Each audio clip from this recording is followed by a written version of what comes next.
राधे राधे दोस्तों। 12 अगस्त 2026 को साल का सबसे चर्चित और खगोलीय घटना जो कि सूर्य ग्रहण के रूप में लगने जा रहा है।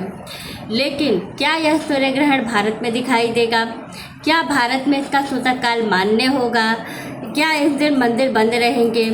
और ज्योतिषीय मान्यताओं के अनुसार किन किन राशियों पर इसका शुभ प्रभाव है और किन किन पर अशुभ प्रभाव पड़ने वाला है। तो आज हम इस वीडियो में यही चर्चा करने वाले हैं कि सारी चीज़ें कैसे होंगी, क्या होंगी।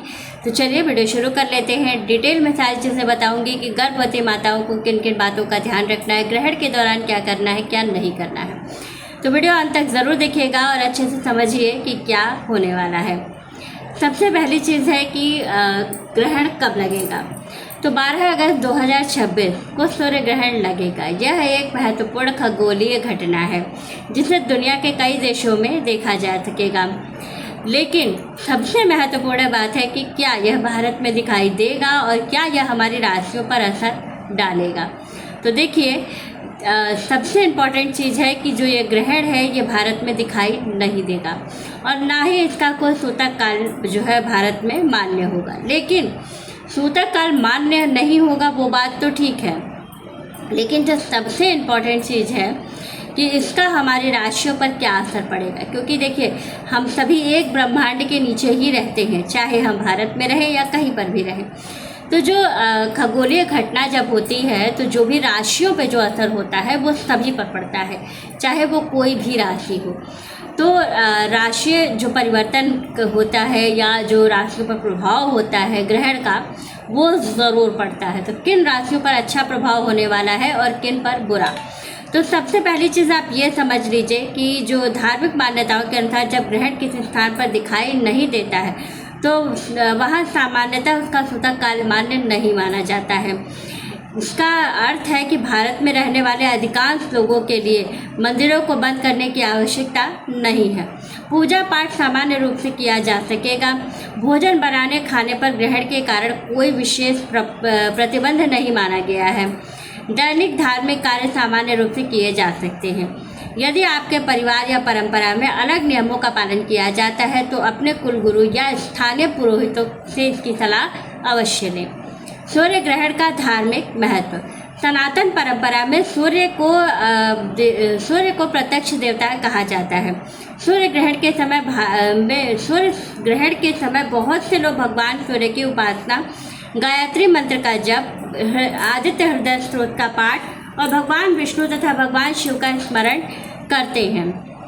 हालांकि भारत में यह ग्रहण दिखाई नहीं देगा, फिर भी यदि कोई श्रद्धा से भगवान का स्मरण करना चाहे तो यह अवश्य कर सकता है।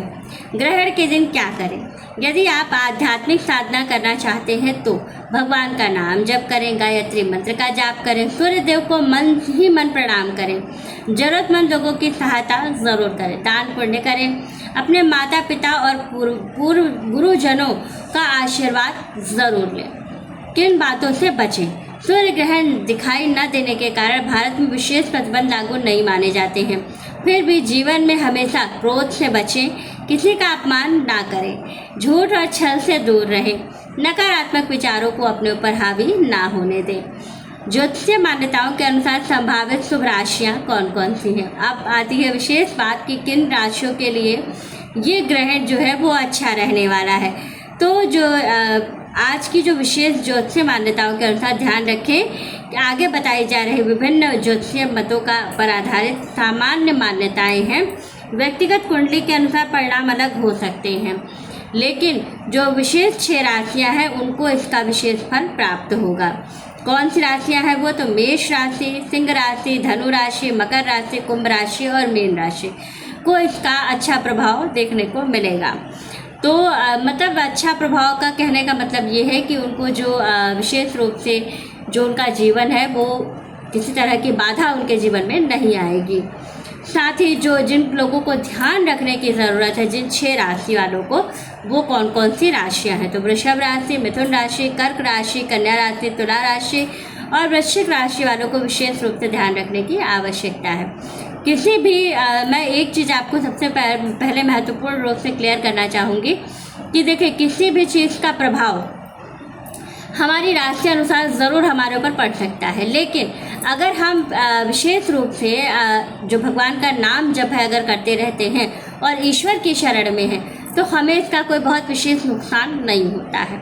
तो इस बात का भी आप ज़रूर ध्यान रखिएगा कि कभी ये मत सोचिएगा कि हमारी राशि पर इसका अच्छा प्रभाव नहीं पड़ेगा और हमारे साथ ऐसा हो सकता है या ये हो सकता है। तो बिल्कुल भी चिंता करने की आवश्यकता नहीं है। हमेशा ईश्वर की शरण में रहिए और नाम जप अधिक से अधिक करते रहिए, क्योंकि अगर परेशानी आएगी भी तो ये समझ लीजिए कि अगर आप ईश्वर की शरण में हैं तो आपका कोई कुछ भी नहीं कर सकता। कोई भी राशि हो, कोई भी ग्रहण हो, कुछ नहीं हो सकता है। अगर कोई प्रॉब्लम आएगी भी तो बहुत छोटे में आएगी और आराम से आप उससे निकल जाएंगे। तो इसलिए आप हमेशा जो है परेशान होने की ज़रूरत नहीं है। जितना हो सके अधिक से अधिक नाम जप कीजिएगा। और सबसे महत्वपूर्ण बात जो है वो याद रखिए, ग्रह नक्षत्र और ग्रहण जीवन में कुछ परिस्थितियां बना सकते हैं, लेकिन हमारे कर्म सबसे अधिक महत्वपूर्ण होते हैं। भगवत गीता का संदेश भी यही है कि मनुष्य को अपने श्रेष्ठ कर्म करते रहने चाहिए। सकारात्मक सोच, ईश्वर में विश्वास और सत्कर्म से ही जीवन में आगे बढ़ते रहना चाहिए। तो इस तरह से आप ग्रहण से बच सकते हैं और ग्रहण का क्या प्रभाव होगा ये सारी चीज़ें मैंने आपको बता दी। तो वीडियो अंत तक ज़रूर देखिए और अच्छे से समझिएगा। वीडियो अच्छी लगे तो लाइक, शेयर और सब्सक्राइब ज़रूर कीजिएगा। राधे राधे दोस्तों।